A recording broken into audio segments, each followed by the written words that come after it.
Hello. Hello, Cricket. How you doing? I am doing fantastic. Good, good, good. Um, so today we've got a documentary from a channel that I guess you're familiar with on YouTube, and it's going to be something about the Russian army being affected by corruption. Yeah, this is a guy called Perun. I've watched I've not watched many of his videos, but he's very well known for being. I have watched a couple, but he's very well known for being very in-depth, good analysis on Ukraine, and particularly the actual military, I want to say mechanics, but that's not really like an appropriate word. But like the nitty-gritty details of the actual functions, like things like logistics or particular armaments and stuff like that.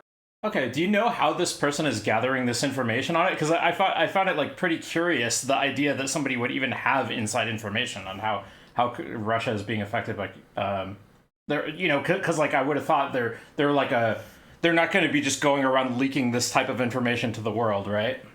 Yeah, I don't think he is. I don't think he has any special inside information. I just think it's he has a background. My understanding is he has a background in the Australian military, and he has a really good analysis on this kind of things. Just breaking it down, he's very knowledgeable on the subject, but Okay. doesn't have a special knowledge from like sources in regards to this conflict. Okay, okay.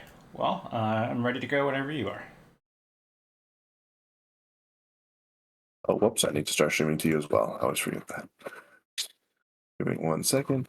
Boom, boom, boom. Oh, God. There we go. The Russian army projected a certain image to the world. It was one of a modern and capable fighting force, the world's second most powerful army, equipped with state of the art T 14 tanks, Ratnik infantry combat systems, fifth generation fighter jets. It was a near peer to NATO, or, as far as some commentators were concerned, actually a peer or even superior to the United States military.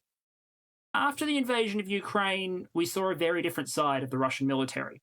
We saw a force with rations 6, 7 years out of date. We saw a force with knockoff tyres that hadn't been maintained, tanks that didn't have enough fuel, and troops that lacked even the most rudimentary of training and combat equipment. I've gone into before why budgeting and strategy didn't really align with producing the army that Russia needed as it moved into Ukraine. But even with the budget going to the wrong places, you could argue, Russia should have had a more powerful military than it turned out to.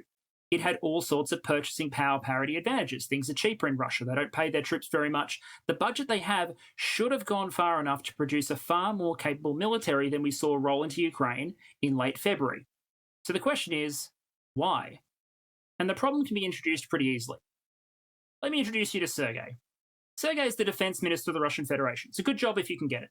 Sergei's official salary is about 120,000 US dollars, at least for the last time I was able to find figures. Now, that's really not bad by Russian standards, but it's certainly not incredible. This, allegedly, is Sergei's $18 million mansion.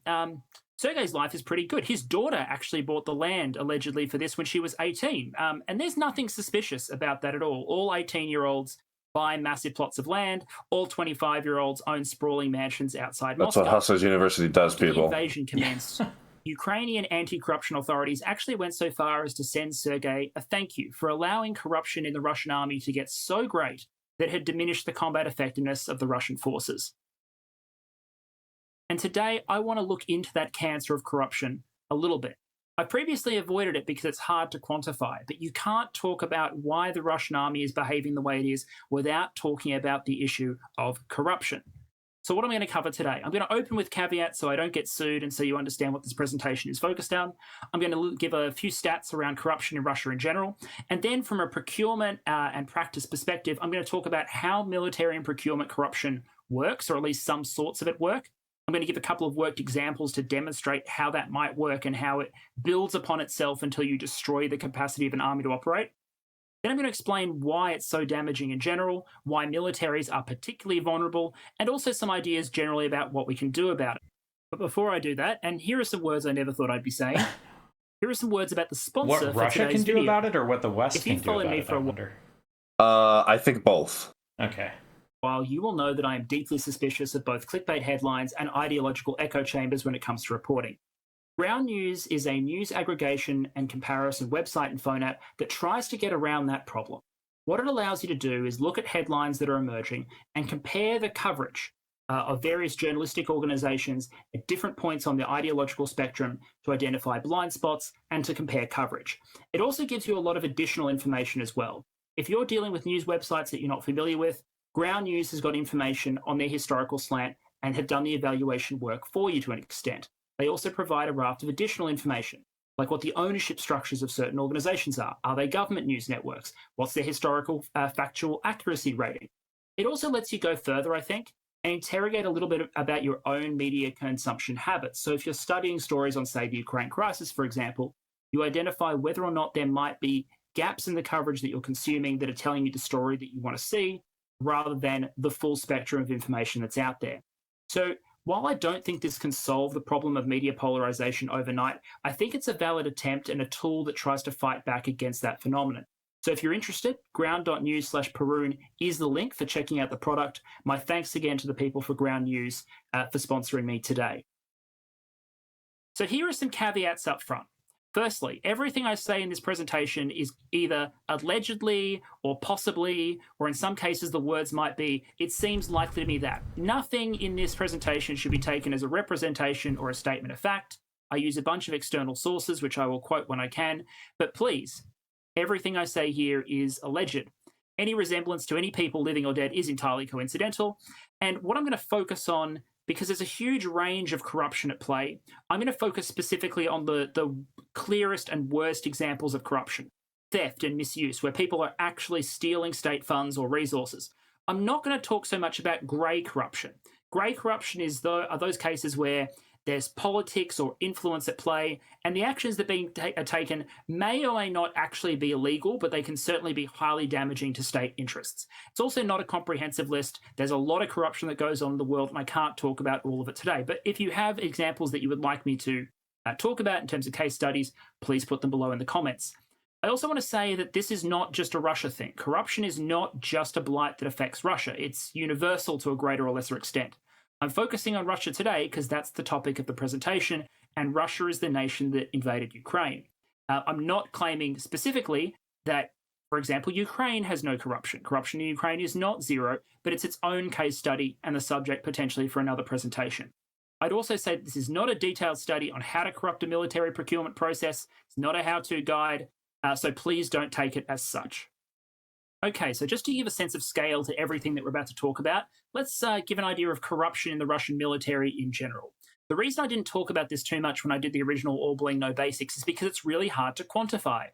This may surprise you, but criminals aren't, quick to disclose exactly how much money they steal or misappropriate in a given year. I know it's really inconsiderate of them. So there's a couple of ways we can look at this. You could, for example, look at the number of anti-corruption cases, but that could be either more or less corruption, or it could be more or less effective enforcement. We could look at transparency.org's rating that puts Russia 136th out of 180 countries when it comes to corruption, with 180 being the worst and 1 being the best. But again, some people in Russia might object to using international observers for rating corruption perception. So I'm going to use some Russian sources here to provide some headline numbers, including Russian sources, namely the former president, Dmitry Medvedev, and Russian military prosecutors, both of whom are on record as suggesting that in their relevant times in office, about 20% of the defense budget was disclosed as being stolen every year. Medvedev suggested similar scales of corruption across the military and other state institutions. The papers in academia suggest that the level of corruption varies. The resource sector is extremely corrupt. Others don't have quite the same level of theft. Anecdotally, based on the evidence I've been able to gather and from academia, corruption now in the Russian army is certainly not as bad as it was in the 1990s, where people were literally stealing everything that wasn't nailed down to ship it to Liberia, like some real Lord of War stuff. But it is still broad, egregious, Great movie. And omnipresent when it comes to Russian military procurement and sustainment. But if you're trying to understand how damaging corruption can be to an army and how damaging it's specifically been to the Russian army, you need to go well beyond that 20% figure. You need to understand how corruption manifests and why it can be so damaging. So we're going to look at corruption at sort of 5 key levels of the military organization. And remember that these classes are not exhaustive, and some types of corruption cross levels. I'm going to look at senior political leaders, senior military leaders, lower-level commanders, supply officers, and then the poor sods at the bottom of the totem pole. What does each of them do in order to undermine the efficacy of the overall organization? Because when you're in an environment like the Russian military, corruption really is fun for the whole family. And no matter how far you are down the totem pole, there's always going to be opportunities to make a quick buck. So let's start by talking about the senior political leadership, the Sergeys of the world. The Sergeys of the world control a number of elements in the defense appropriation procurement sustainment cycle. They control senior appointments, so who gets specific plum positions in the military. What happens in terms of budgeting, top-level procurement decisions. These are often made at the highest levels of government and can decide who does or doesn't make a fortune. So, since they have that sort of power, here there be procurement and budgeting scandals aplenty. And these can take a variety of forms. You can give contracts to connected companies in exchange for kickbacks. You can accept grossly overstated prices on your contracts in order to help a friend make a profit. You can appoint allies to key positions, or you can sell positions for a profit. You can direct budgets towards particular special interests. So if you have some mates that produce a particular sort of hardware, well, you can decide that what the Russian army really needs is not modernized drones or tanks. It really needs those gold-plated toilet seats that your mate manufactures. That's where the money should be going. These are the sort of things that you can do at the highest levels. And as a result, you're probably getting a yacht and a mansion for your trouble. So to give this kind of corruption as well is so insidious because it is very difficult to ascertain when it becomes this systemic, it becomes very difficult to ascertain the degree of corruption, how widespread it has become, and the problems it's causing in advance. People are never going to be, when people get in this deep, they're going to be, throwing up every kind of barrier to any attempt to try and ascertain actual effectiveness. They're going to be saying, oh yeah, no, we're ready to go, we're good to go. And it's very difficult to figure out, actually, they were lying to you, and instead of using that money to get equipment or to train troops and stuff, they were just pocketing it. It's very hard to get that realization until you put the rubber meets the road, and for example you try to invade Ukraine in the case of Russia, and then you realize, oh shit, that we were really not anywhere near as prepared as we thought we were. So it's sort of just a different version of the yes man problem, where it becomes very difficult for the organization to even accurately perceive itself because its own internal dialogue is so mired in personal interests and people not wanting to admit that they have been corrupt. Okay, I got two things I want to say. So one is when they talk about procurement, I think what they're talking about is obtaining supplies and armaments. Do I have that right? Yep. Okay. Yes. And then the other thing is, this video started out by saying it was going to focus on cases of gray corruption, and it's so far it seems like to already be straying from that, right? Because when it's talking about what these people can do in senior political positions, it's saying well, they could appoint allies and all this other kind of stuff that isn't just stealing and waste, right? Maybe I misheard. I thought he said he was not going to be focusing on cases of gray corruption. Yeah. That's he said he was not going to, yes. And then now he's mentioning things that I would have thought are gray corruption, right? Okay. Because appointing allies to jobs that's to me that's almost the archetypal example of gray corruption, right? I think it probably depends on what the position is. I think it probably depends on how far you're stretching it. If you're appointing someone that you are friends with but reasonably could do that job, versus if you're just literally taking your childhood friend who has no relation or knowledge whatsoever. Yeah. My assumption is that would be sort of the devil in the details there. Yeah. Well, that's exactly why it's gray, right? Is because it depends on. Yeah, I guess so. The other thing that this reminds me of is, I don't know if we ever actually got confirmation on the story just because of the nature of it, but I'm not sure if you're familiar. When the war first started, there was this big controversy where the FSB's fifth branch basically all got arrested. And after doing some digging, the understanding and the thought process was that there was cash political bribes. There was money being given to the FSB for the purposes of cash political bribes, specifically to bribe local local Ukrainian militias and stuff, and be like, we're going to pay you guys off. You're not going to fight us when you invade. And the FS, and this is a great example of not having that kind of organizational, not being able to correctly ascertain your own organization when the organization's communication becomes so stymied in corruption. It seems like they were just pocketing this cash. They were just taking it. Oh, we're going to give this money to bribes, because it's not the kind of thing that you write down or there's receipts for, because it's a political bribe in the first place. And specifically because the FSB's fifth branch assumed that all the talk about invading Ukraine was blustering. They themselves were like, oh, we're never going to invade. Come on, that's not ever going to happen. So we can just pocket this kind of money. And and I don't think we ever got exact confirmation, because Russia's not going to come out and say this kind of stuff, obviously. But yeah, almost like the entire FSB fifth branch got arrested because of this stuff. We don't exactly know, but suspected because of this kind of stuff.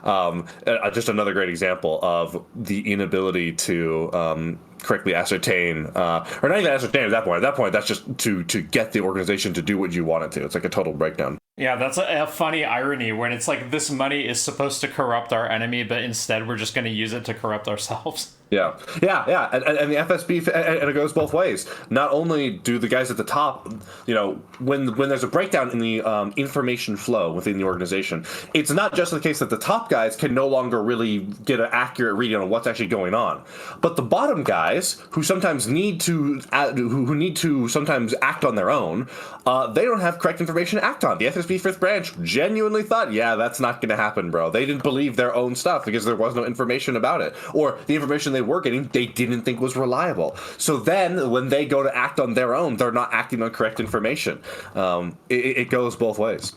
Mm-hmm. I wonder how much of that is due to the kind of like a culture of paranoid secrecy, right? Because I would have thought like an administration that's very authoritarian and very corrupt almost has to shroud all of its big decisions in secrecy and then they're just kind of reaping the consequences of that. Yeah, it's when you have that, it's not just the culture of paranoia and secrecy, but the incentives to do that also, right? It's every man for himself, and the only means by which you're going to be doing things are corruption in the first place, right? Mm-hmm. Like there's no meritocracy, there's no off ramp, so you're just going to cling to power and take as much as you can. Mm-hmm. An example of this, it really being about who you know at the upper levels of the Russian government. So there was a series of contracts given for managing military bases, essentially, in Russia, worth about $400 million US at the time, which is a significant amount of money on a country that has about a $60 billion defense budget. Now, the companies that won this, you'd expect them to be reputable, experienced, to have a long history of bidding, except they were pretty much all registered like a month before they bid. All the former CEOs were basically former police officers and siloviki, so former members of the security state. In total, there were something like 28 shell companies involved, and the common factor between all of them is that they all linked to this guy here, Prigozhin. Prigozhin is an entrepreneurial Russian oligarch with close links to Vladimir Putin. He maintains a very diverse portfolio, as you should as a rich person. So, for example, he owns both restaurants and mercenary groups. He's linked to Wagner Group, for example, who have been involved in Syria, in Africa, and now in Ukraine. Interestingly, these companies, which are obviously very legitimate and not linked to each other at all, many of them seem to access the bidding system for the contracts from the same IP address, from a location used by a company that was owned by Prigozhin's mother. I don't know why they did that. That does seem a little bit suspicious. Anyway, these companies that had been registered by people who have never won a contract like this in the past, all from the same location, all linked to the same guy who happened to be very close to Vladimir Putin, they won the contract. Authorities did look at it. They found that clearly this was a breach of all the rules around bidding, and then they promptly did nothing, because that's what happens when you're really good mates with Vladimir Putin. Then we move down the chain. Let's call this guy, in this scenario, you're now General Oligarchov, okay? You're not at the absolute top of the totem pole, but you control some of the higher level functions in the military. So there's some great opportunities available to you for corruption. You don't control the top level budget, but you've still got serious opportunities. You can issue fictitious contracts to companies to supply your troops, wherein you basically pay out funds for services that are never provided, and those funds get pocketed. You can misuse your troops and use them as labor. They don't need to be training. They can go build mansions instead. You can divert funds that are meant for military goods right back into your own pocket or those of to pockets of those close to you. You can sell positions and postings just like the top rank guys do. You can basically channel that old British tradition of the good old days where you used to be able to buy officers' commissions in the British Army. Now, that went out of fashion in the 1800s, but, in Russia, it might be alive and well. And of course, you can exercise considerable influence over procurement decisions. If you're the senior officer on a particular military project, for example, you're in a position to make or break a company's attempts to bid for a large contract, and that can come with some significant kickbacks. A yacht's probably not in your future. You're probably not going to go that far, but you can do significantly better than your salary, which is not great by any stretch, decent by Russian standards, but it's not going to exactly pay for the mansion and yacht lifestyle. So a good example here of corruption at this sort of level, let's talk about the story of the Pyotr Veliki, the Peter the Great. The Peter the Great is the largest surface combatant warship in active service in the world. She is a monster. She is a nuclear-powered, the term often used is battle cruiser, but she is a platform for carrying large numbers of missiles that was designed to stand off from United States carrier battle groups, launch a bunch of missiles at them, and ultimately sink them. Now, my source for this particular story is a paper by Belyakova and Perlo Freeman. I'll link that in the description. But basically, in 2010, the Ministry of Defense ordered certain repairs be done to the Pyotr Veliki. Zvezdochka won the contract. Now, Zvezdochka is a reputable shipyard, so it makes sense. It was $11.7 million in repairs. But people got suspicious, and there were initial investigations into the contract which revealed really the price should have been about $8.6 million, and the balance of the contract was stolen. That's a nice, clean $2.9 million scam. But they dug deeper and it got worse. So, first of all, it turned out the works were never done. They were paid for, but there were no actual works done to the Peter the Great. Oops. Nor did the ship actually need any repairs in the first place, which is where having senior officers in command of fleet elements and ships have to collude with those who control the companies in question. And then it got worse. So this Zvezdochka wasn't the real Zvezdochka. It was another company named the same thing that was also in the shipyard business, but it wasn't the well-known yard, and it wasn't qualified to work on ships with nuclear reactors on them. Worse, that company, it turns out, had won a bunch of contracts to repair, in inverted commas, nuclear submarines over the past several years, and it was filled to the brim with employees who just happened to be relatives of the company's director. Wow, okay, so that's a good one. The director got 8 years in prison and a $30,000 fine. So, of course, all that being done, the Russian Ministry of Defense instantly gave fake Zvezdochka more contracts, and surprised, the new director of the company was also a crook, just like the old guy. The new guy was then arrested for embezzlement in 2016, and several Ministry of Defense officers were arrested. Now, if that's how one story ends, with everyone getting arrested and a bunch of money being recovered, you have to imagine there's a lot of contracts and situations where the money isn't quite recovered. But let's just say you haven't quite made it to the top of your career yet. You're in the middle. You're a lower level commander. So you control a military unit, and you need to make that turn a profit for you. I'm going to call you Colonel Kleptovsky for the purpose of this example. So you don't have the grandiose opportunities for corruption available to you, but you still got a couple. You could misuse your troops as labor again, and I've got a world news example there of a senior officer hiring out his troops as slave labor and pocketing the fees. You could divert supplies and critical resources. So this is no longer diverting government contracts to your mates. You don't have that sort of power. What you can do is you can take the gear that arrives at your unit, and you can basically flog it off for cash. Your troops don't actually need it. A key tactic here is you get specific funding to do things like training exercises. Training exercises cost money because you need extra fuel allocations, extra equipment allocations. Things break. Troops require allowances. It's expensive to have your guys not in barracks, but to be out exercising, firing their weapons. So if you just don't do the exercise and instead pocket the funding, well, that might augment your relatively mediocre polkovnik salary. So you can't really influence procurements, as I said, so you're focused on selling and diverting what's being procured for your units. But really, you don't even have to be that senior to get on the action here. If you're a supply officer moving down another level, you're the guy who's running the armory, the warehouse, the store. So clearly, by the rules of possession, that means that all the stuff there is basically yours, right? I mean, the army paid for it, but it's basically yours now because it's in your armory. So supply officers in every military, are absolutely vital to security. They're the ones who keep the records, they're the ones who keep things under lock and key, they're the ones who make sure this sort of corruption doesn't happen.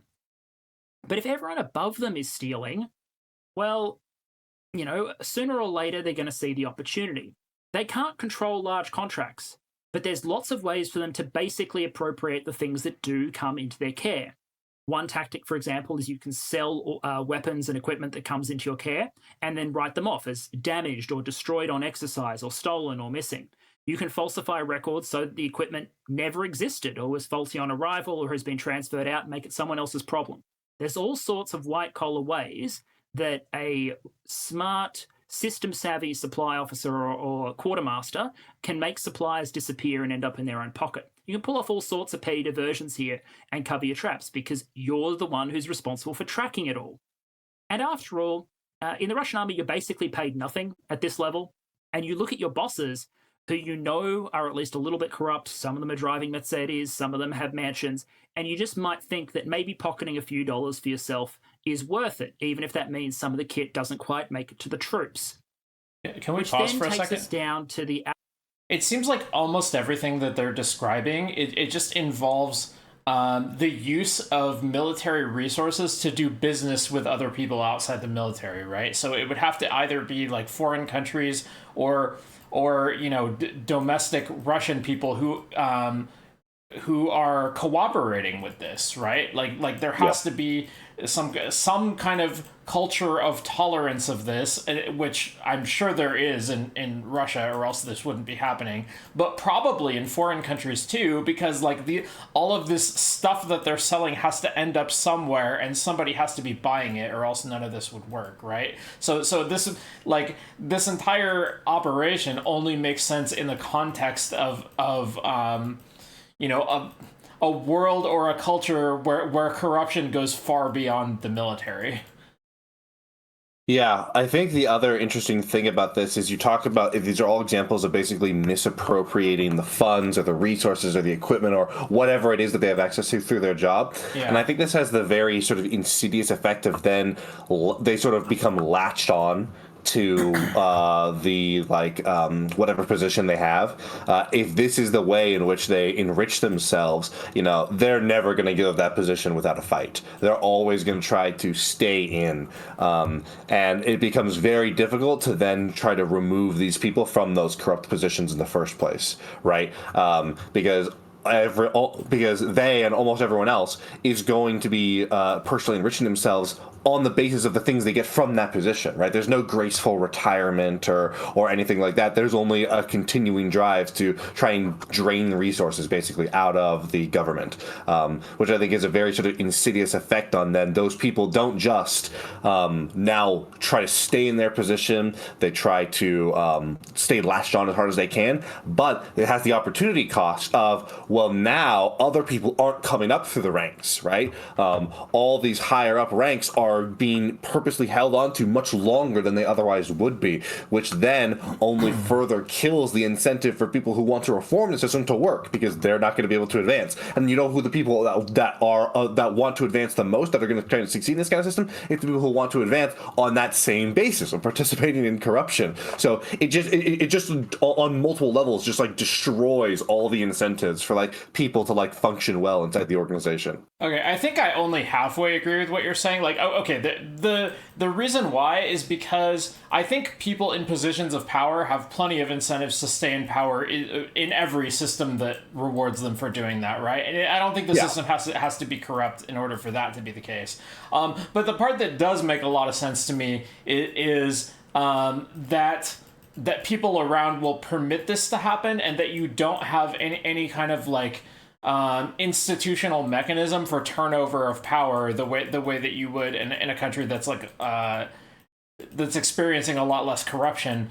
So I think in order for this to function well, you would have to have a lot more trust in the institutions of in the system that you're working under, and have allegiance to something other than just yourself, and you would have to have trust that the system in general is going to be functioning well because if everyone else is corrupt and you're the one who is not, then you're kind of the sucker, right? it wouldn't even make a lot of sense to try to operate honestly in an environment like that. And then you would also have to have a scenario where there's precedent for like a peaceful transfer of power to use obviously I'm applying a concept that's normally applied to like top level politics, right? Like dictators versus presidents or whatever. But I think that an analogous concept could apply even at like lower levels of the military, right? It's like if there isn't a precedent for like any kind of like meritocratic advancement, then it's gonna rot the whole system. Yeah. Yeah, I think the thing that makes me think, or I think the detail that I think makes wanting to hold on to power when you're participating in this kind of corrupt self-enriching much more pernicious than other kinds, is the fact that you are very dependent on the position, the benefits that the position grants you to extract that wealth. So there's no like good off-ramp to try and like maintain your life, unless the only way would be if you've amassed so much wealth from corruption that like it's small time compared to. Oh my. What? Sorry, my cat is just. Anyways, I think that's the key. Like, if someone in the U.S. military wants to hold on to their position after they really should not have it anymore, there are when you off ramp them, they're going to be less resistant because it's not like I think you're destroying their life necessarily with the ability to retire. Whereas, if there's like a Russian general whose salary is $120,000 a year but has a $10 million mansion, he needs this position to continue to embezzle to support himself. So it feels like he's going to hold on a lot tighter. He might actually need the position in order to protect himself from the prosecution that could conceivably result, right? That's another thing. Yeah, I remember that documentary we watched about Putin. The reason why Putin was chosen by Boris Yeltsin is because Boris thought he was like he was the best choice of a person that would not come after him for all the corruption that Boris Yeltsin did in the 90s. Right. Absolute bottom level, where most of the theft has already happened, and it's now all up to you, Private Conscriptovich. You're at the bottom of the totem pole. If you're a conscript, you're paid about $30 a month. If you're a contract soldier, you might be paid $900 a month. Those are very rough figures. Exchange rates and whatnot change from year to year. As a general rule, the food's horrible, the equipment's crap, living conditions suck, so your life's not particularly good. But you've got some options available to you if you're the kind of go-getter that wants to have a little bit of a better life than your military salary allows. The main things that are left to you are petty theft, diversion, and sloth. You can steal stuff that isn't nailed down if you can get away with it, and you can just not do your job in retaliation for having a pretty bad lot. And in doing so, you have the power, Private Conscriptovich, to destroy a military more thoroughly than 1,000 corrupt politicians. I don't know if I buy that. So let's give a worked example. That they have more power to destroy the military than 1,000 corrupt politicians? So, you have the power, Private Conscriptovich, to destroy a military more thoroughly than 1,000 corrupt politicians. I don't think that makes a lot of sense, but it's just hyperbole, I think. I'm not sure if I don't really understand even the argument he's trying to make here. I don't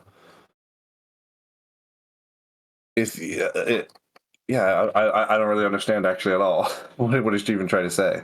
I guess is he saying that all the private conscripts would have, because I would agree with that, right? Like if all the like at the level of like soldier is corrupt, then that I think that would be very damaging, more so than even the politicians. But what he must be talking about widespread corruption in the enlisted. He can't be talking about a single person. There's no way. I guess, yeah.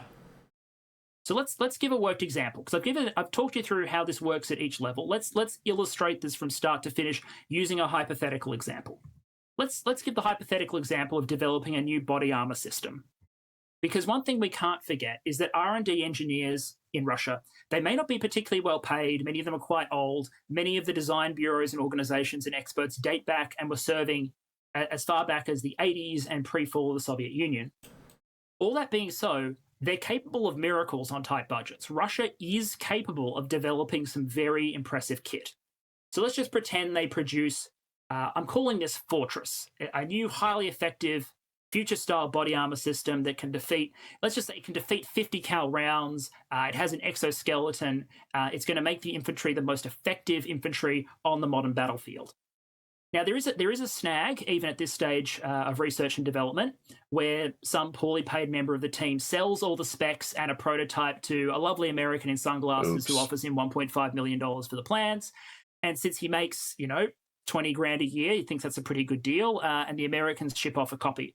But that's okay. The design goes forward, prototypes are shown, and everyone's super excited at all the arms fairs about this brand new Russian system that has NATO terrified.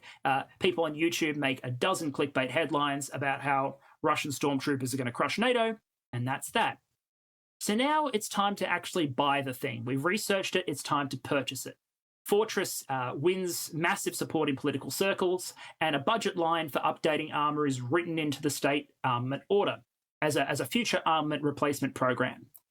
But there are competitors out there. It's not just the developers of Flowtrace. Someone else out there has developed a cheaper, inferior version. It's not quite as fancy. It can't stop most rounds, but it is much cheaper. We're going to call it Stalinium for this example. And those competitors, because their product is cheaper, they can afford to offer it at the same price as Flowtrace with a lot more fat in their budget to do things like pay for major kickbacks.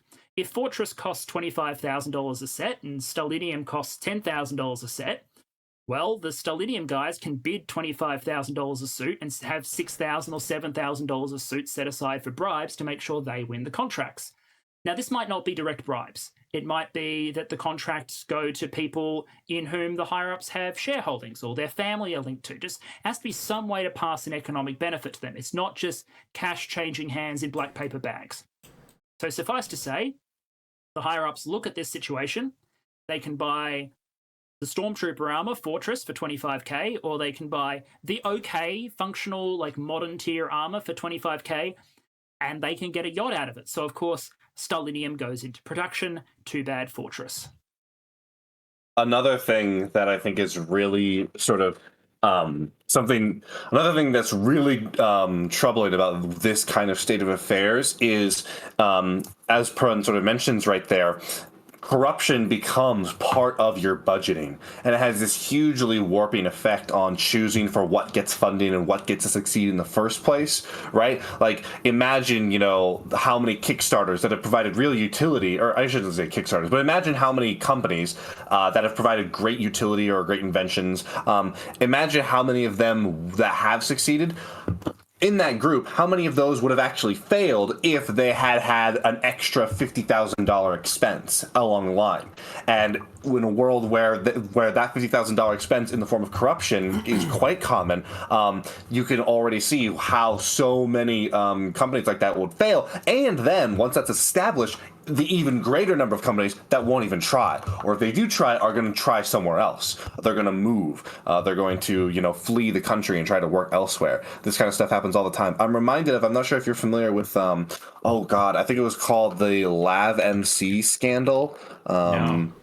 In Canada. Oh gosh, darn it! This is not the exact name, but basically, there was a Canadian construction company that was operating abroad, not just in Canada. The SNC Lavalin affair.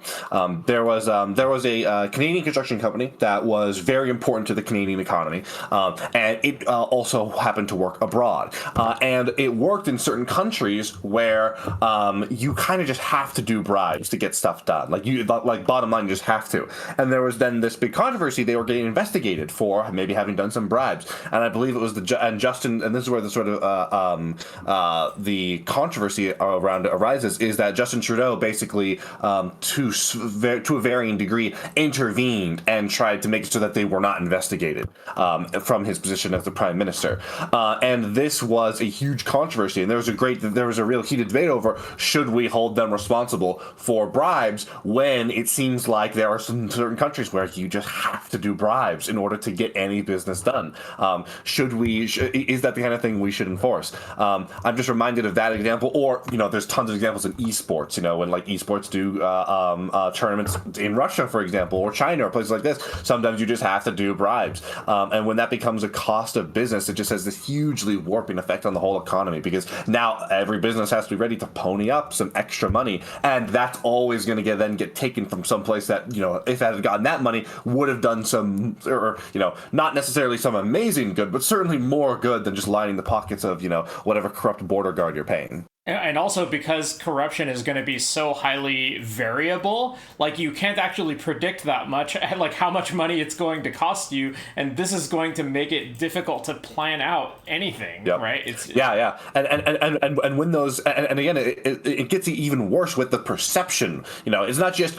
oh my God, I'm going to have to pay $20,000 in corruption. It's, oh my God, I don't have no idea how much I'm going to pay. That's right. Even worse than for the expectation, and it's almost a chilling effect where that shapes people. That itself might shape actions themselves to where these businesses never even get created in the first place, let alone cause them to fail after they are created.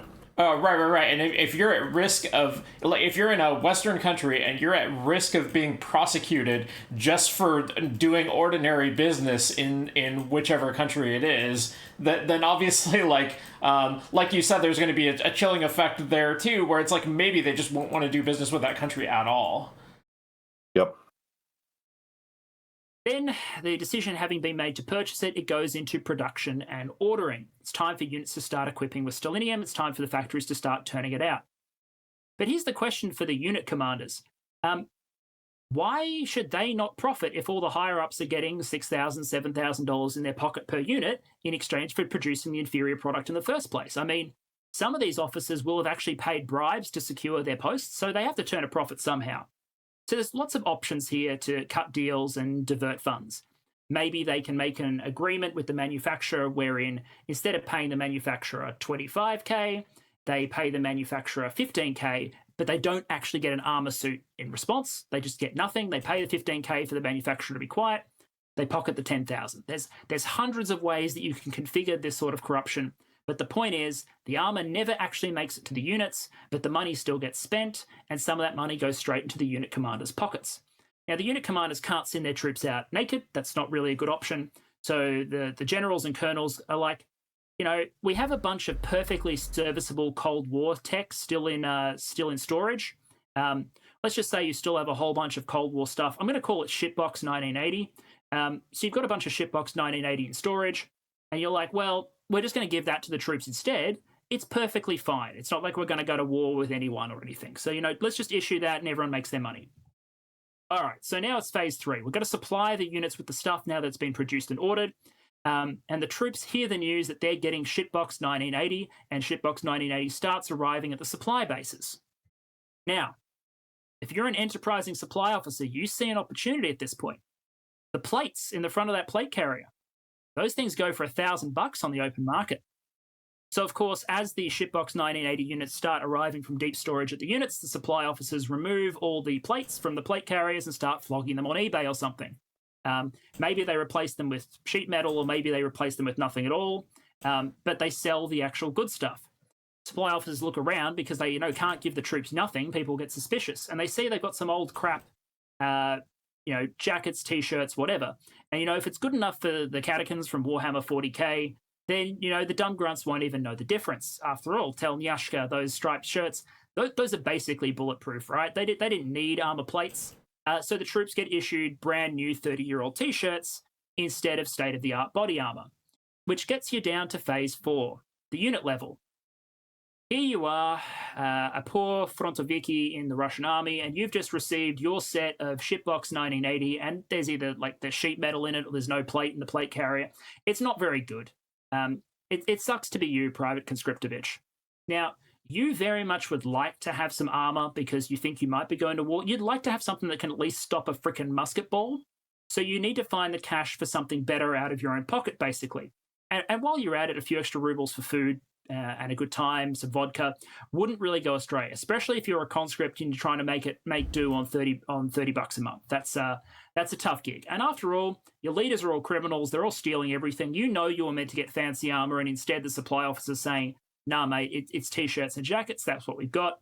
So you start, let's just say, embracing your entrepreneurial side. And the best thing This you is the can true do side here is you hustle. can steal everything that isn't nailed down. At an extreme example, if you're working in a reserve equipment depot, maybe you start pulling the optics and the wiring out of the old tanks and flogging it. I mean, you can get $1,000 for the copper that you rip out of a T72 in storage. Awesome. Probably get something for the optics, sell a couple of things for scrap metal. You can probably make ends meet a lot better than you can on just your salary. And then so far as your work goes, why would you work hard? Everyone's treating you like crap.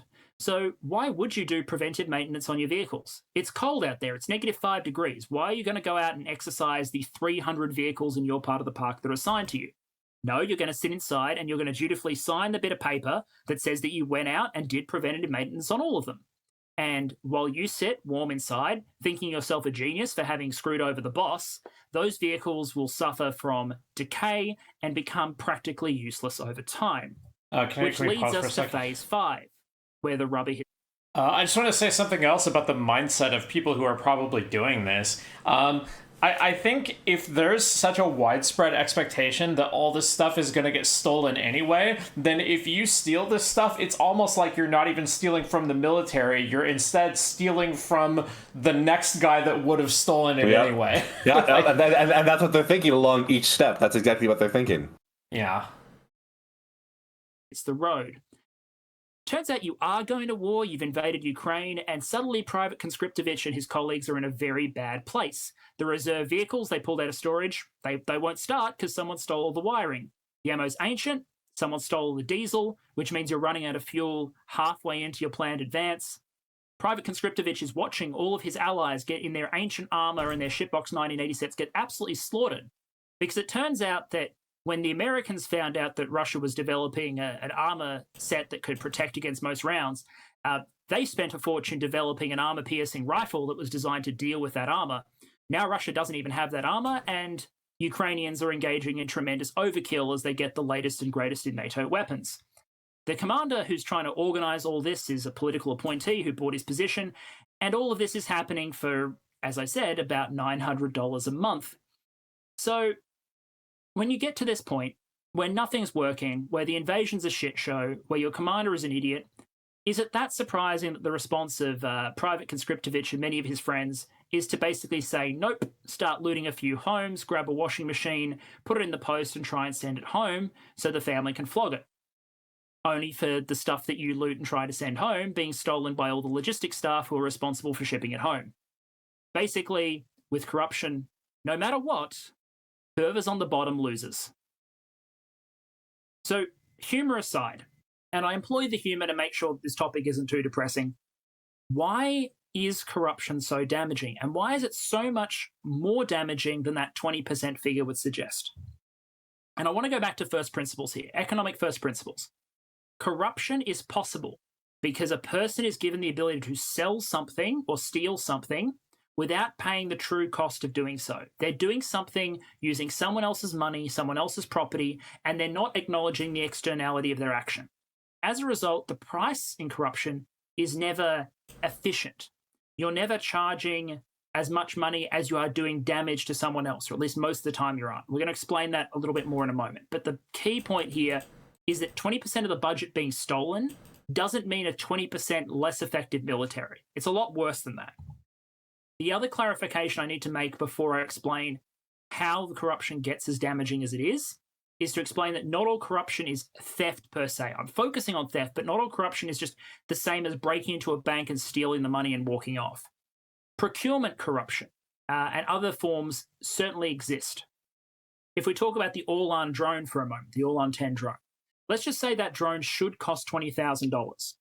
But as a company, I know I can charge the government $100,000 if I pay a $20,000 bribe to the procurement officer. The price here isn't efficient. $20,000 is being made by the person doing the corruption in exchange for an $80,000 cost. It's a solid externality. It's not efficient. And in this case, the funds don't even count as stolen. There are no stolen funds in this situation. A bribe is being paid, but the government's just paying for an overpriced contract that's probably entered into completely illegally. And there are dozens of ways to do this. One example, which I might go into more detail if I do a second video on this topic, is specification tailoring, which is where you can basically, even in a nominally fair process, rig a contract so that someone is much more likely to win than others by including very specific requirements in your specifications that basically don't say they're discriminating between companies, but do discriminate between companies. Just wanted to have that caveat up front. So how does corruption damage you? Well, the first thing to say is that it can destroy research and industry because it can change the incentive for manufacturers. In a perfectly free, non-corrupt market, the way to win a contract is to develop the best product at the cheapest price because that's what the government will buy. In a scenario where corruption is allowed or frequent, the winner is the one with influence and pull. In fact, you're probably going to get more return on your investment if instead of developing a better product, you spend more of your money on bribes and influence. Take the right people out to dinner. Bring on the right advisors in highly paid positions, in inverted commas. Make sure money ends up in the right pockets. And that's much cheaper than developing an actual functional next generation product. And because that's the way forward, if anyone does come along and tries to threaten the gravy train that corruption enables, well, suddenly they're the enemy of everyone who's currently engaged in that market. And they turn to other measures in order to try and squash those companies and force them to either play ball or leave. The other way that this also reinforces itself is that one mechanism that you'll often see is so-called revolving door appointments, wherein there are jobs for the boys, essentially. One mechanism of rewarding, say, military officers or government officials who make decisions in your favor is that later on you award them or their family very highly paying positions that require very little work in your companies. This is very common in the Russian context, but it's also found in other contexts around the world. So that's one way in which corruption can be damaging well beyond just how much money goes missing. The second point here is cultural corrosion. Everyone knows corruption is happening, and it changes the culture of an organization. Corruption, and this is something that's hard to explain academically or prove with figures, but it intuitively holds. Corruption breeds intense cynicism. You know that everyone is sort of out for themselves, that everyone is breaking the system, everyone's pocketing money, that no one's in it for the greater whole. And being in it for the greater whole is kind of central to the whole military ideal, to the profession of arms. It's built on the idea of self-sacrifice, of unit cohesion. But how can you have that if you think your commander is a crook, if you think your colleagues are crooks? And also if you operate in an environment of constant fear, because remember, corruption is still illegal. And now, since everyone knows it happens, everyone kind of has material on everyone else. Everyone could dob you in at any point and you could dob anyone else in, which gives it sort of a prisoner's dilemma situation, wherein everyone's sort of holding a gun to each other's head. That doesn't exactly create the sort of mutually supportive cultural environment that builds a really cohesive military unit. I don't think it's controversial to say that culture is critical to combat effectiveness, almost as much as weapons and training.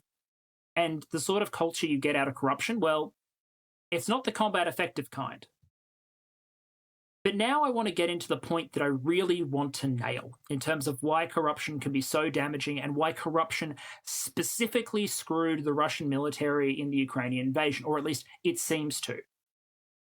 Adding corruption to your budget is not the same as just adding a line in the defense budget to purchase yachts and mansions. It's not a case of saying, okay, 20% of the military budget is reallocated from whatever it was going to buy, and it's going to buy yachts and mansions instead. In fact, if that was the case, cunning procurement officers, experts, and talented bureaucrats, I'm sure, would be able to look at the margin that's diverted to yachts and try and make do as efficiently as possible with the money that was left. The problem is this.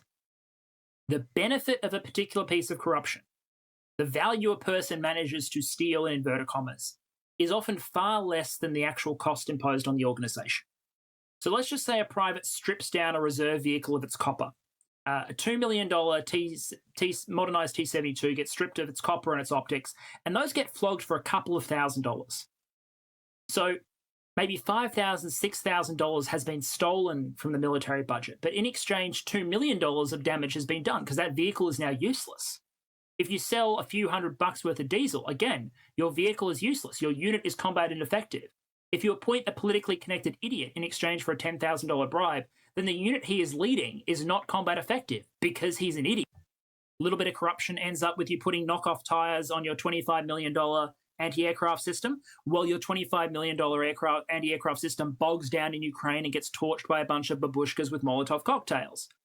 And if you're a private simply not doing your job, if you don't do your job in terms of maintenance or looking after kit, that might only cost the state nominally, say $30, your salary. You're just not doing your job. It's $30 stolen.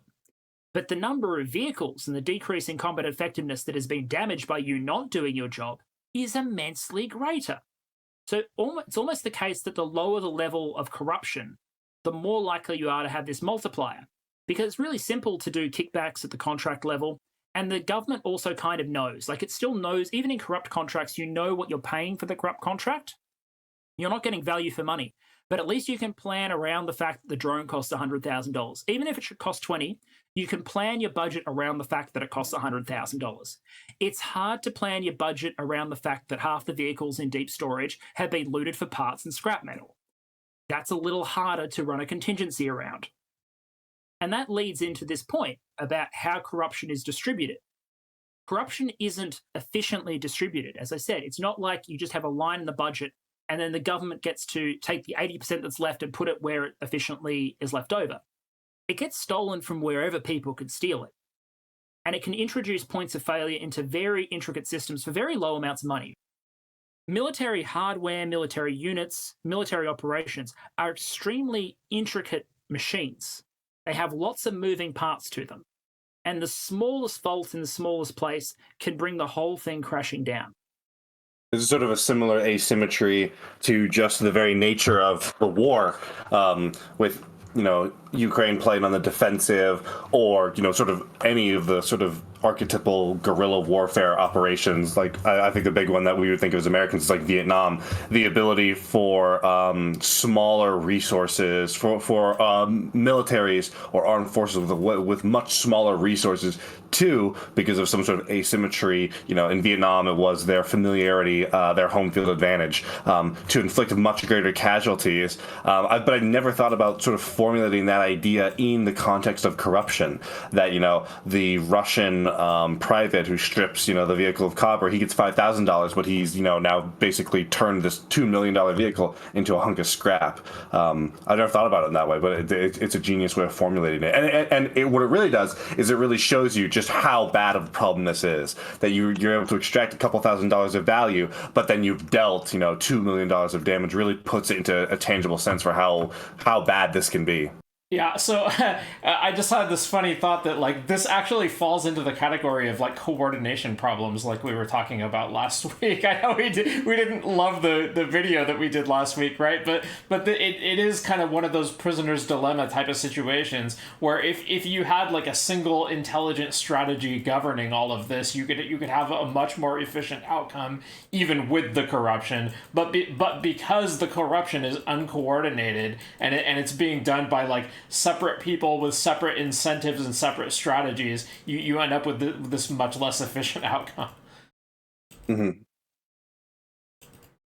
For want of those tires on that air defense system, the battalions or the brigade's air defense units don't move up with the tanks. And because they didn't move up with the tanks, the whole freaking column gets pasted by TB2 drones.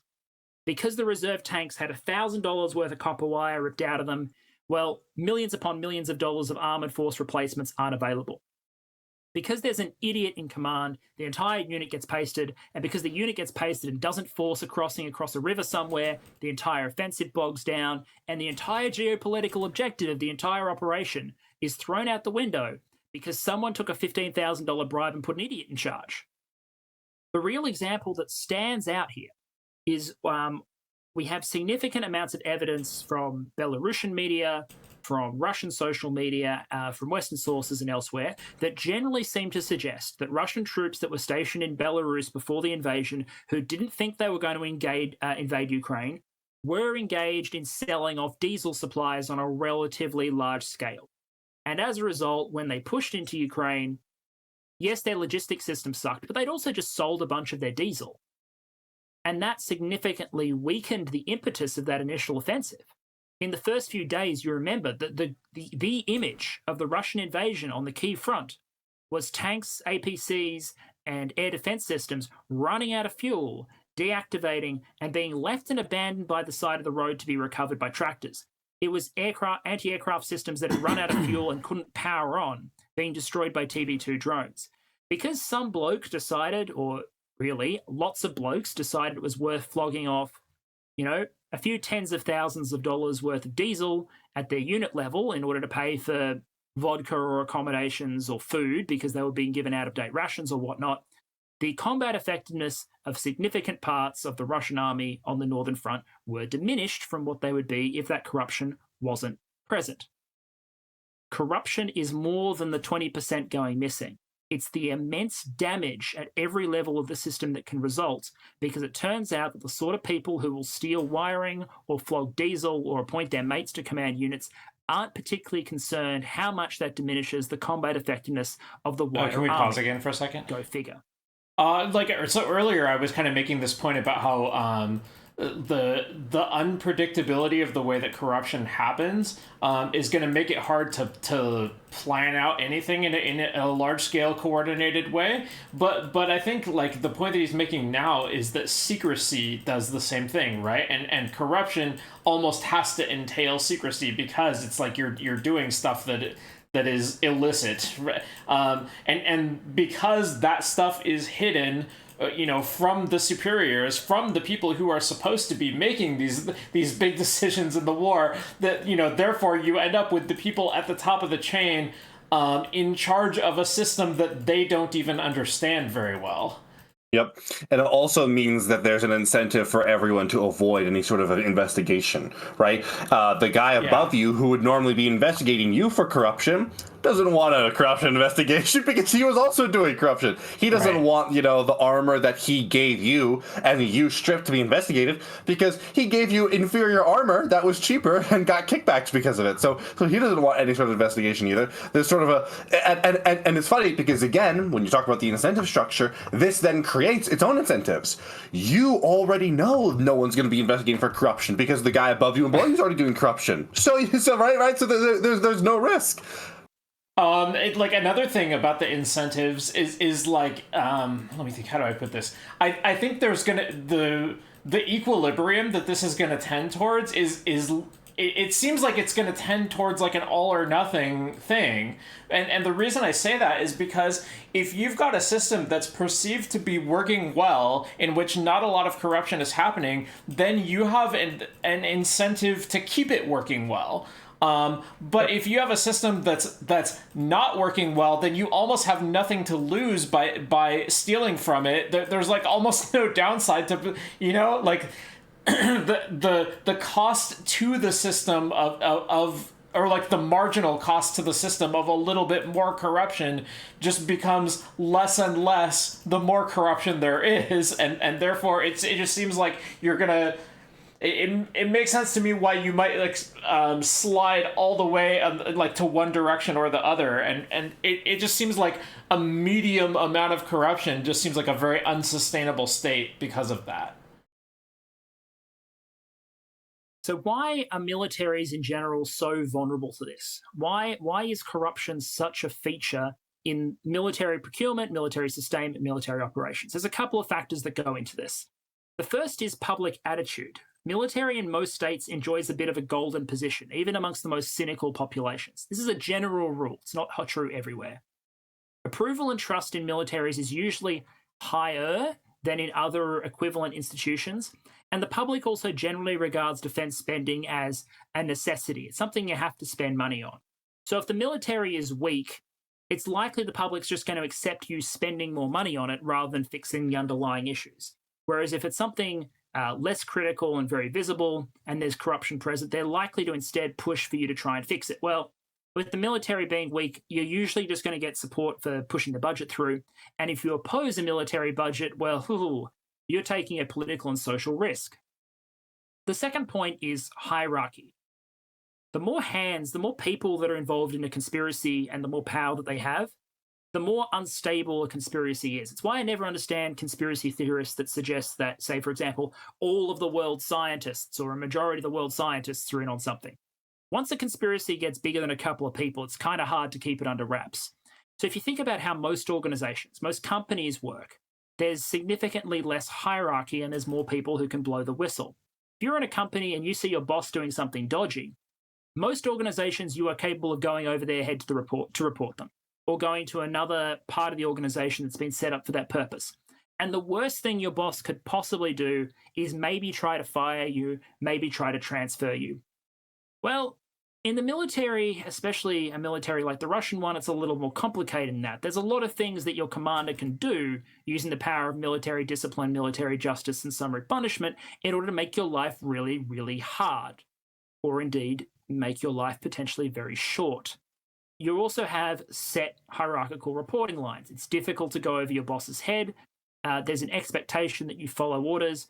And discipline, the tools of military discipline itself, which are intended to maintain order and effectiveness, can be misused instead to intimidate individuals into not blowing the whistle. And even worse. Oh, yeah, sorry, go ahead. No, I was going to say... you go first. You go. Oh, all right, I'll go. It seems like this weird dichotomy to say, like... this thing about like you're expected to follow orders and to obey your commanding officers when the whole idea of the culture of corruption is people failing to do that, right? I think the thing he's talking about is the idea of trying to go over your corrupt commander to get help. That would be seen as like, oh, well, what are you doing? You're supposed to be following orders. I think the other thing that I think also hurts this is when it becomes so widespread, the only thing that's going to do is put a target on your back. Because, let's say, you're a lieutenant and your captain, he's corrupt. So you go to, I don't know, it'd be directly above the captain. Let's say it's a general, right? Even though I'm sure that's not the case. So you go to the general, my captain is corrupt. And the general's like, oh, okay. I'll take note of this. I'll look into this. And you're like, and then the general, who was also corrupt, is like, we got to watch out for this captain, for this lieutenant, because he's the kind of person that reports corruption. Let me go talk to the captain about this. When everyone is, trying to go and be a whistleblower carries a lot of risk. So you need to have a high degree of certainty that as a whistleblower, the person you're going to give the information to is not going to immediately, eat you alive. And when you have widespread corruption, trying to whistleblow on corruption, you have a guarantee of the exact opposite, actually. That it's very likely that whoever you go to in the Russian military to report this is also going to be corrupted. Is just going to realize that you are a danger to exposing their own corruption and is going to try and get rid of you. Right. So I think what has to keep this intact is that people do fear authority, that they do fear being punished for what they've, for crimes or whatever. But what they fear is only the person directly above them. Like they don't fear that the system is going to work in some coordinated way to expunge the type of behavior that they're doing. It's only like, does this particular guy, gonna have it out for me? I think that's kind of what it seems like. So it's not like the whole chain of command that you have to respect. You just only have to respect the link right above you. Yeah, and then the issue of trying to get around that, when that link is then compromised, trying to get around it is really hard because you are taking a huge risk. You're going to be seen as, breaking the chain of command, not following orders, and all of that just for there then to be a high chance that the person you go to is also corrupt. Vels is in my chat. He says, always a problem when your own forces aren't allowed to know the battle plan. The U.S. ran into this in World War II as well. Troops on the ground were unable to adapt because they weren't privy to the overall battle plan. Yeah, I mean, it makes a lot of sense that if you're in a war type of situation, like, you have to keep a lot of secrets in order for your plan to work well. But then the very fact that you are keeping a lot of secrets can undercut the ability of other people to coordinate with you. Yeah, I think the ability for or not the ability, but the necessity for your troops on the ground to be able to adapt and not follow a strict plan, it sort of necessitates there being some sort of like there needs to be some sort of give and take between like the people at the bottom and the people on the top in terms of the information if you want to be effective. I'm reminded of, I think I'm reminded of I don't know if you're familiar with Jocko Willink, I think I'm yeah, I've mispronouncing seen it. interviews with him. Yeah. I think he's a lot better than the sort of space of the internet that he's from. Sort of like the red pill, not necessarily red pill, but sort of like it's like red pill adjacent. Yeah, red pill adjacent self improvement. I think he's a lot better than that stuff. He seems very genuine, and he's got a much more, I think, grounded sense. But he talks about how when he was in the military, he specialized in communications, and not like communications like necessarily like over the radio, but communications like managing communications inside the organization, and using language and stuff like that, and the ways in which when they were dealing with a plan, it wasn't like he came up with the plan, he drafted it, and then presented it. He would go to his guys and be like, okay guys, this is what we need to do. Does anyone have any ideas? What do we think? What are we thinking here?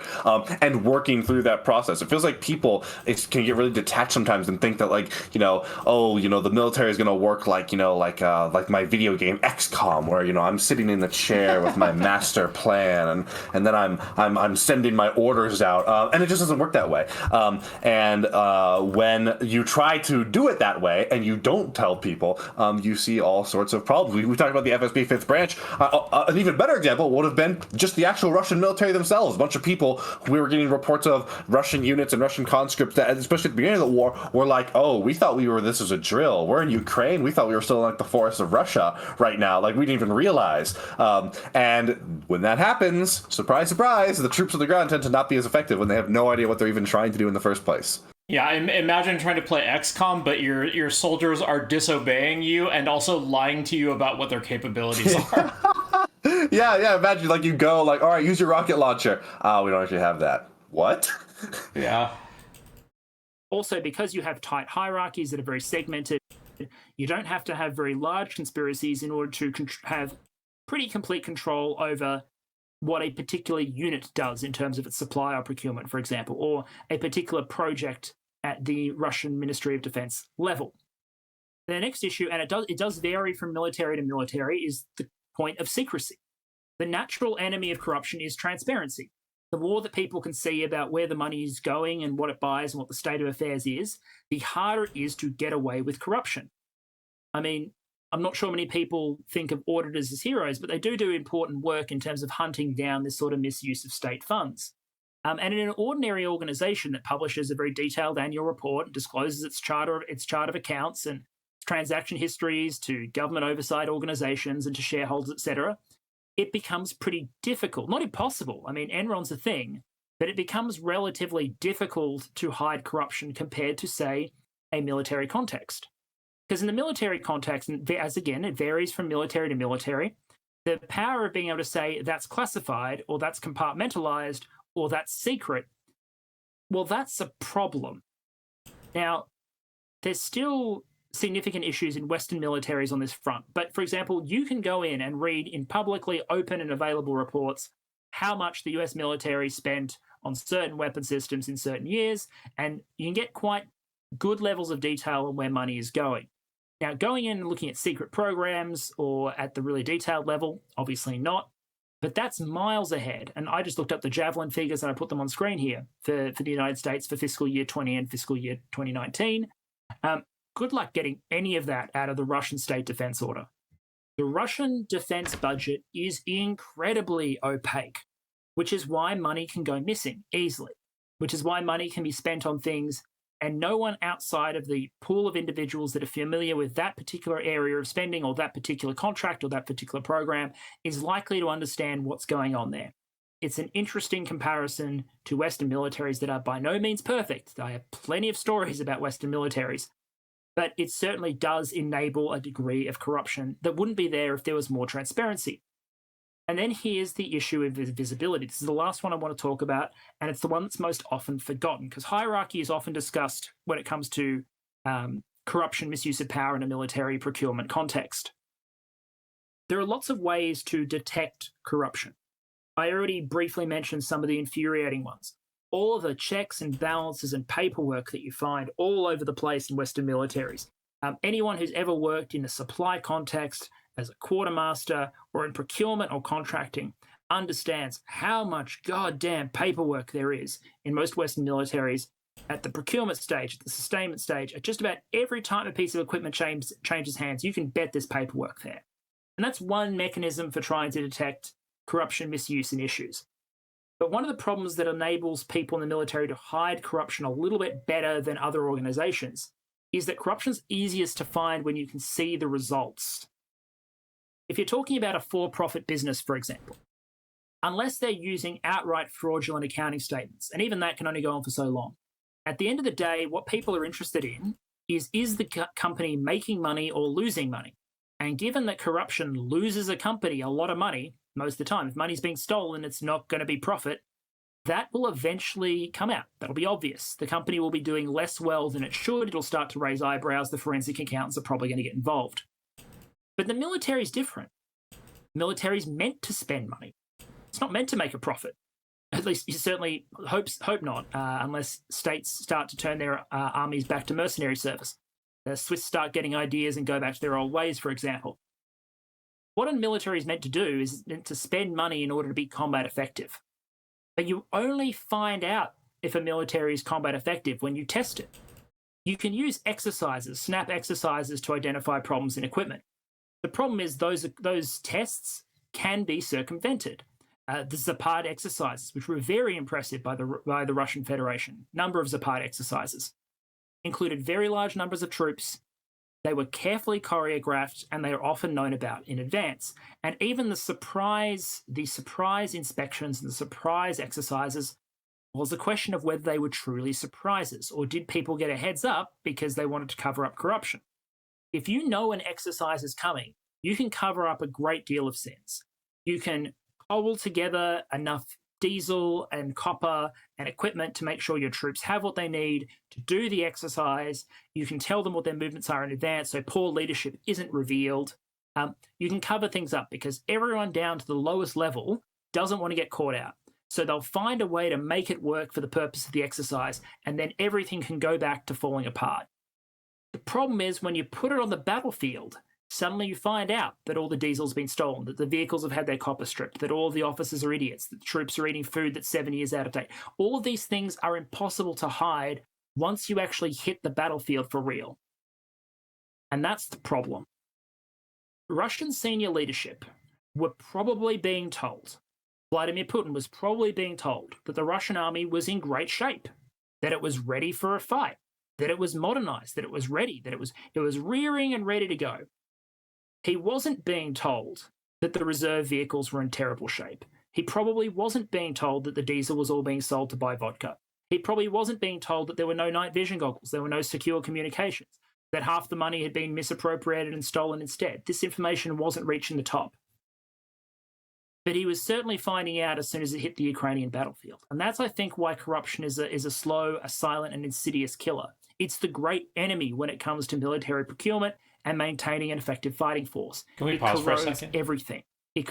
So on the topic of visible results, it seems a little bit weird for me that this idea that Putin is only going to find out about this stuff as soon as they hit the Ukrainian battlefield, because Russia has been involved in other recent conflicts, right? They invaded Georgia, they were involved in Syria. Like how did none of this, become apparent earlier, do you think? I think it has to do with not just a conflict, but what that conflict does to actually test you.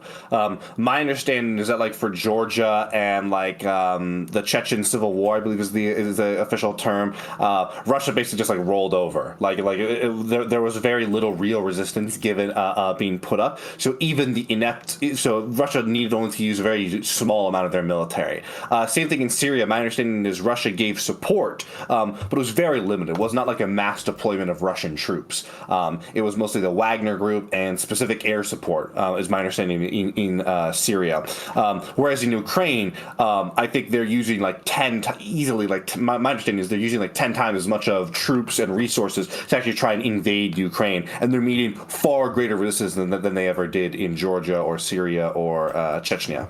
Okay, so it makes sense to me that that they expected to win in these other easy against in Chechnya and in Georgia and stuff. It's So in terms of like the outcome of those conflicts, I don't think that's any valuable information to them. But I would have expected there to be a lot of information just about the details of how their military was performing during those times. And I guess like what is relevant to that is you were saying like they were actually only deploying a small portion of their forces, and so therefore they're only going to get relevant information on that portion which was deployed. But I like that still seems like it should have been something, right? It seems like it should have been some kind of advance warning. So I think you're probably right, and there probably was, but it just never actually ended up reaching anywhere. I mean, we have heard lots of stuff about how even in Ukraine, where the failures are massive, Putin is surrounded by all these yes men who are telling him everything is fine. And I mean, we're a year plus into that conflict now, and this doesn't have made any headway on the corruption there. So I think. My assumption would be that you're definitely right. There would have been signs of corruption in Georgia, in Syria, etc. But I just don't think it would be enough for it to automatically reach Putin or so catastrophic as to force change. Yeah, well, I mean, not just signs of corruption, though, right? Because I'm sure Putin knows that there's a lot of corruption in Russia. But signs that the corruption is affecting the military's performance in specific ways. Yeah, I think the specifics would be. Oh, how do I word this? I think the specific question would not be, was there signs of the ineffectiveness of the military, but how much of that information is getting back to Putin, right? Because at the end of the day, you know. Russia was pretty successful in Georgia, in Chechnya, and to varying degrees in Syria. So it seems like it'd be a lot easier for Putin to hear, for Putin to be like, how did we do? Oh, there's corruption, but we won. I mean they were successful in Georgia and Chechnya, and they were pretty successful in Syria as well. And for him to not be aware how bad it was, right? It seems very plausible to me that Putin's perception of how much corruption is affecting his military in the aftermath of Georgia or Chechnya would be very disconnected from reality. Whereas in the aftermath of Ukraine, it's kind of like, okay, guys, what's happening here? Like, there's only so much lying you can do to cover up the fact that we're a year on and we still have not won here. Yeah, I mean, I guess that sounds like maybe plausible to me. The thing is, it's like, okay, I think Putin is going to know ahead of time that when they're invading Georgia, for example, that they have such an advantage in resources and manpower that they're just going to win even if their military does underperform, right? But I would still think he'd be very interested in whether they underperformed or not along their way to winning, and for him to not have any way of finding it out, it's like it almost seems like he would have had to be negligent to do that, right? Because it's like I can't actually imagine that there would be like if he wanted to just go like personally inspect the performance of these people, like I don't know, maybe they could put on a good enough show for him to deceive him, but like. Yeah, I mean, I genuinely think so. Yes, I think Putin is, he's going to be. It's a question of degrees. How much? Not just the degree of how much was revealed by the invasion of Georgia, for example. How much failure was revealed there, but of that revealed failure, how much is getting back to Putin? I think it gets whittled down every step of the way. In a way that, for example, with Ukraine, it feels like there's such a greater input that sure you're whittling it down each stage, but it's still much more significant by the point it gets to Putin. I suppose I could imagine the scenario also where he actually does know that a lot of these failures are happening, but he just thinks that in invading Ukraine, their advantage in resources and manpower is just going to be big enough to overcome it anyway. And supposedly he didn't expect the kind of Western support that Ukraine has gotten. So I mean. And it also would not surprise me if it's just the case that Putin feels like he knows that this problem exists, but he has no idea how to solve it. Right. It doesn't seem like he has a particularly good way of being able to, try and convert Russia into out of like this corrupt kleptocracy, especially because that is a big way in which he holds on to power. He might just accept this as one of the costs of business and how I operate. Yeah, well, I expect that probably is the case, that he that he would solve this if he could, but doesn't know how to. But there are different ways of like living with it, even if you know you can't solve it, right? Like, because if you are living with a military that supposing he did know that it's less effective than it's purported to be, then that I would think that would make him very reluctant to engage in the kind of conflict that he has, in Ukraine. And I would have thought like he need not actually solve the problem in order to manage it in a smart way. Mm-hmm. Corrodes equipment, it corrodes capability, it corrodes culture, and it does it all in a way that isn't obvious until you need everything to work. So how do you deal with it? There's a couple of ways to deal with corruption. I'm going to go over a couple of them quickly. The first is mechanics and processes. And this is going to sound like a spreadsheet warrior or a pencil pusher talking about the importance of spreadsheet warriors and pencil pushers. This whole video sounds like that. The paperwork, the audits, the processes, all these mechanisms that most countries put in around procurement. Some of them can be subverted, some of them can be useless, many of them are costly and inefficient, but they can be critical to helping control corruption. If it's just one person's say-so that can get money sent out the door, that's far more likely to be corrupted than if there's a dozen people, a dozen contracts, attestations, records, and tracking of the funding, because eventually patterns begin to form and people get busted. The second thing that can help is transparency and disclosures, which of course naturally doesn't appeal to people in the military space, but can help control the tendency towards misappropriations or influence. It can make bad decisions and bad practices harder to conceal. The other thing you can do is you can put in place conflicts of interest controls. Why on earth is it okay in Russia, for example, that defense companies are bidding while having relatives of people with direct connections to the Kremlin, or people who are relatives of people in the MOD involved as directors or senior employees? How is that okay? You see this admittedly around the world, but what you can do is you can try and remove people from positions of influence when it comes to making contracting decisions. You can remove people who have a financial interest in how things turn out. That's something you can do. You can also rotate personnel. This is one that's often forgotten. When a new person comes into a role, they have a chance to basically put fresh eyes over everything their predecessor has been doing. So if someone has been corrupting a particular role or position, that might come out if you rotate them elsewhere and bring someone else new in to do their job, and suddenly it all comes out. So personnel rotation is an interesting tool. So far as testing the actual military, genuine snap exercises where no one knows it's going to happen. That'll reveal if your equipment's in good shape, if your troops know what you're doing. It'll shake out some problems. It's basically the only step you have short of going into a full-scale war to test if everything comes together. Now, I'll admit, not all this is not all perfect, and controlling and doing these things is really expensive. It's expensive, it's slow, and it can drive people nuts. And it's also very difficult the higher up you get when you start to get to the political level. But you can do some mitigation there. The second area where you fight corruption is culturally. You have to make corruption not okay. Now, there have been entire theses written on how to overcome corruption cultures. I'm not going to take you through one now. My point is that while most countries have at least some corruption, in fact, I would say all countries have at least some corruption, there is a sliding scale in how much corruption people expect and how much they're willing to tolerate in their lives and from their government. It varies. It's a sliding scale. And there's a variety of approaches you can use to start battling corruption. And ironically, one of the mechanisms you can use to start out with is you can pay people good money.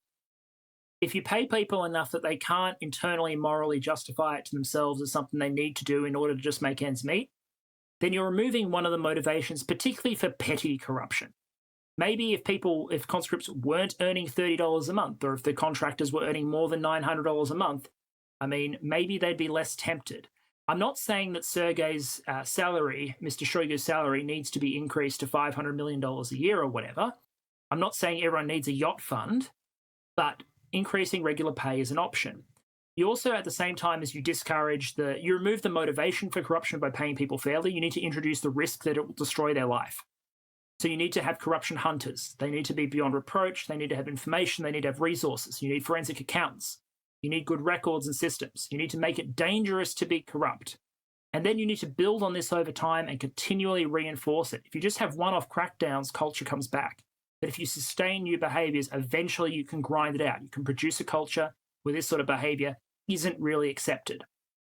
But the caveat I'll put here, and this is just me value adding, this is not something I can prove in the Russian context.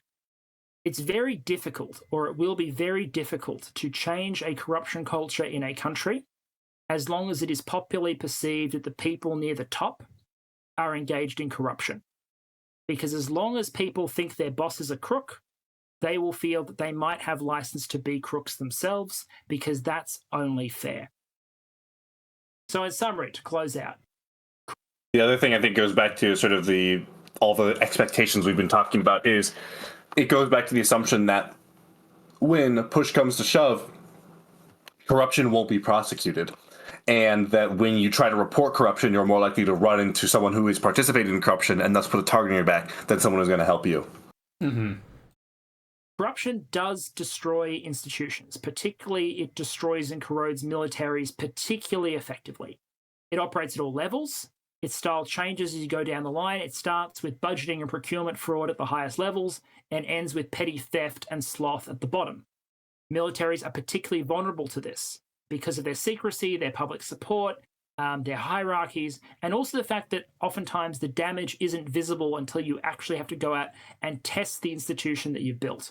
It causes damage that is far beyond the actual amount that is stolen. A 20% decrease in amount of funds being stolen might corrode the overall potential of a military by 50 or 60%. And also, controlling corruption is very difficult, it's expensive, it's cultural, but I'll not only say it's possible, I'll say it's essential if you want to be a first-rate fighting force. Your two options are basically you can slosh so much money through the system that even with most of it getting stolen, you still turn out with an okay military, or you can actually try and tackle corruption until it doesn't corrode things to anywhere near the same extent. We will probably never know just how much corruption made a difference in the opening days and is still making a difference in the Russian invasion of Ukraine. We'll never know exactly how much diesel was sold off, how many vehicles are in poor shape because they weren't maintained by people who were lazy and cynical, or how many had their equipment stripped and reduced to scrap metal. We're probably never going to know the exact scale. We've got enough evidence to suggest that historically, and also in contemporary times, this is a problem that has afflicted the Russian military, and I would go so far as to suggest that it is one of the reasons that they have struggled the way they have against what should have been, on paper, in terms of finances, in terms of equipment, and in terms of overall resources, a much inferior opponent. All right, channel update to close out. I'd love to stop including health updates in this, but as long as the health continues to be an issue, I think this is all just channel stuff. Okay. So I keep thinking about how even the perception of corruption is going to be dangerous to an institution because you in order to fix corruption you have to acknowledge that it exists while also believing that the institution is worth saving despite the corruption, and that seems like those two things are kind of working at odds with each other, and this is one of the things that kind of worried me about like the whole stop the steal thing in the United States, right? Because I was about to go there, yeah. Yeah, if you can create the widespread perception that an institution is corrupt, regardless of whether it is or not, then people will begin to lose trust in the thing, but believe it's not worth saving at all, and lose motivation to try to fix the problem, and the whole thing can snowball out of control, and you can end up with an actual corrupt system, when what you started with was just the perception. Yeah, I think there's a really big problem in America, and I want to say just the Western countries generally, but I think I'm going to limit myself to America because that's where I live. There is a huge problem with a lack of faith in our institutions, and I think it's a really interesting in comparison to Russia because you get to see how just the belief in corruption reaps so much damage in and of itself, even independent of there is no corruption. And it's a great way to compare and contrast, because here you can see what does corruption actually look like, and what does, belief in corruption look like, and which problems are caused by the corruption itself versus which are caused by the perception. Where do they come together to create new problems that they wouldn't exist independent of each other? It's really, I think, interesting. You can see how much people's faith in institutions is important to things like our elections or being able to believe in a shared descriptive reality. And when that starts to shear apart the sort of problems that come with it, especially in a democracy. So this video was talking a lot about specifically how that applies to militaries, because militaries have access to just like they can always ask for more money, and they have a need for secrecy even aside from the corruption, and those two things can both like fuel the problem. But I'm wondering how much that like a lot of those same things might apply to other institutions. So like, okay, so for example, in the US, if I want to talk about like the way that conservatives in the US perceive this, like even going past the stop the steal thing, people will believe that, for example, that Hollywood is very corrupt, right? And it's like, okay, Hollywood obviously does have like a corruption problem that's not zero, and there's the whole Me Too thing, even on top of, well, I guess militaries have that too, right? There's like a whole like sexual assault and abuse problem on top of like whatever financial problems are going on. But like the mere perception that something like Hollywood, like if people say something like Hollywood is corrupting our culture, I wonder if it could have some of the same like corrosive effects that we're talking about with militaries. I don't know. What do you think? I think yes. The problem with these sort of big, I think one of the biggest problems, one of many problems, one of the problems with these sorts of trains of thought, where you think there is like this whole institution that is arrayed against you, that is highly corrupt, highly powerful, highly influential, is that there are some baked-in logical conclusions to that aren't immediately clear, and one of them is that, like, you're probably fucked. If it really is the case that Hollywood for decades now has been corrupting our minds, poisoning our minds, they're controlled by all the elites, the elites that are in bed with the elites, man, you're probably just fucked in that scenario. Like, if that was actually the case, like, there probably would not be almost anything you could actually do. Well, I would think the solutions would have to be drastic, and that's dangerous in itself. That's the only yes, exactly. That's your only chance. It's the same thing with the Stop the Steal stuff. If it truly was the case, I don't think it is. If it truly was the case that Joseph R. Biden and the DNC and the deep state just stole the election in 2020. What's going to stop them from doing it again? What's going to stop them from ever getting an election result that they don't want? Well, the answer is the only thing that could would be like a legitimate revolution, right? Like a legitimate uprising. And if that really was the case, that our institutions were totally hijacked, that's plausibly justifiable.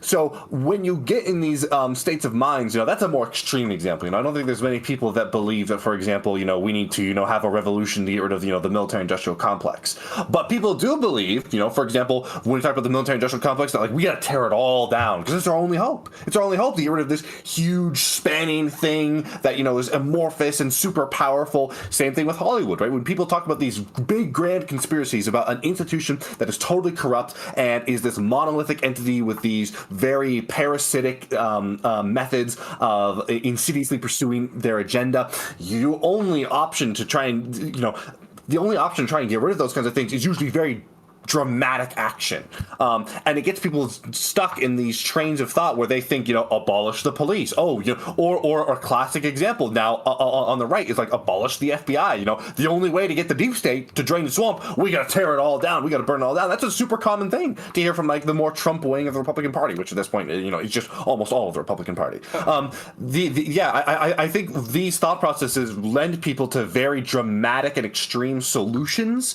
because inbuilt into the premise is the idea that these things are very inscrutable and difficult to get rid of, if not impossible. Yeah, everything in Twitch poll comes back to either like trans people are Nazis sooner or later, and the stuff you're saying like really reminded me of like the Nazi way of thinking was that the institutions have been corrupted by Jews, and they would describe them as an infestation and all this. Yeah, it's beyond redemption. Right, and so therefore they felt like they needed drastic solutions to a drastic problem, and that's dangerous in itself. This video mentions something about the history of British corruption that I thought was really interesting, and I wish I knew more about the history of that. But this video kind of gave me the impression that they were saying that that the corruption problem in the British military had been solved more incrementally over time. And I would be curious to learn more about that, because if that's true, then that's an example of people not needing drastic measures to you know, yeah. I don't. Do you know anything about that or? No, I'm not familiar with it. I think it probably is the case that when these problems do exist, the nature of them is a lot different than the perception, which means you can have. Because the way people talk about these institutions, it's like this monolithic entity where everyone thinks this thing and they're all in bed. And the reality is it's made of people. People tend to think things, and people's minds can be changed. A great example I always love to go to try and prove this is the Supreme Court, right? The Supreme Court is made up of 9 people, and the opinions of those people change over time. And you can see how they are perceptible to the changing tides and currents of the broader American society. And there is really not... I think that it really is not the case that you can't ever hope to change these people's minds slowly, bit by bit, or that their minds just are going to be changed as all of ours are, yeah, by the shifting times. It seems really hard though, because if you had a culture of corruption, then there's a lot of incentives to not let anti-corruption people have power within it. Yeah, the corruption I think is a whole different can of worms, because it's so hard to actually it's so hard to even begin to be able to like deploy the things necessary to try and fight corruption in the first place. Even trying to set up the foundation of like, guys, I think corruption is bad.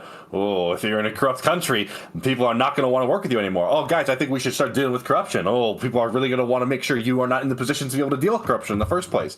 And especially when you're talking about extreme corruption in case like a mafia state, it's, you know, if you get far enough along, it's not going to be, oh, fire him. It's going to be, oh, he fell out of a window, or he fell off his balcony. You know, they're going to murder you. So that seems particularly very difficult to deal with. Yeah, so I think it's actually like a hard case to make. Like if somebody was arguing that in order to, you know, in order to combat corruption, you do need drastic solutions. I would have to agree that they might be right. I mean, I would really be interested to know, you know, more about the prospect of solving these problems incrementally, though. But just because like. The whole idea of a problem that can only be solved with a drastic solution is so scary in itself to me that, like, I don't know. It's just something that I want to think more about, but I don't have the answer to this. But yeah, I think it's why there are certain ideas that have these sort of inbuilt conclusions, and I think it's why you start to see certain trends. It's why I think a lot of the sort of like anti-establishment stuff starts to certain trend in certain directions, where, you know, if you believe that, you know, all the institutions are corrupt and there's this elite group of people fighting, you know, keeping us down, well, you know, it's not that surprising that people who believe that tend to, you know, sometimes become anti-Semitic. Like, that's really, when you put it in stark terms, it really is not that surprising that people tend to go down these routes. Yeah, and if not anti-Semitic, then some other version of fear-mongering where, you know... Yeah. Yeah. And it's something that I wish people were more aware of and got talked about more, because it is... I think it's really key to, I think, understanding a lot of the ways in which our dialogue, in which we talk about things and the opinions of people are shaped. Because if you aren't appreciative of that, it's really easy, right? It is legitimately a slippery slope where you start out thinking, oh, it's okay to believe this or this or this or that, and you don't realize that what you're buying into has a lot of ideological conclusions, and by the point you start to deal with those conclusions, you already sort of bought into that central idea, right? You're not holistically, right? It's like taking a loan without reading the fine print. You're like, oh, I want that $15,000 loan, and you're not realizing, careful, when you sign up for the loan, there's a lot of other stuff that goes along with that. And if you're going to make the evaluation of that, you should be making it holistically, not just one part and then realizing it's too late for you. You're already bought into some of this other stuff. Because I think the way that people's brains work, we aren't these perfect logic machines. Once we really believe something, it's very hard for us to give it up. So if we're going to buy into something, it's important you understand all the implications of it and have like a healthy understanding of it, as opposed to just this very one-sided view, and later you almost sort of subconsciously slippery slope slide into all the other implications of it. Yeah, well, I mean, realistically, I don't think people ever really understand all the implications of decisions that they make. So we just try to do our best. But try to get more. Yeah. Yeah. Well, anyway, this was a good one. Thank you for sharing this video with us. And do you want me to raid you or no? No, I've got to run. I've got a super busy day. But thank you for the offer. Okay. Thanks, and see you around next time. Yeah. See ya.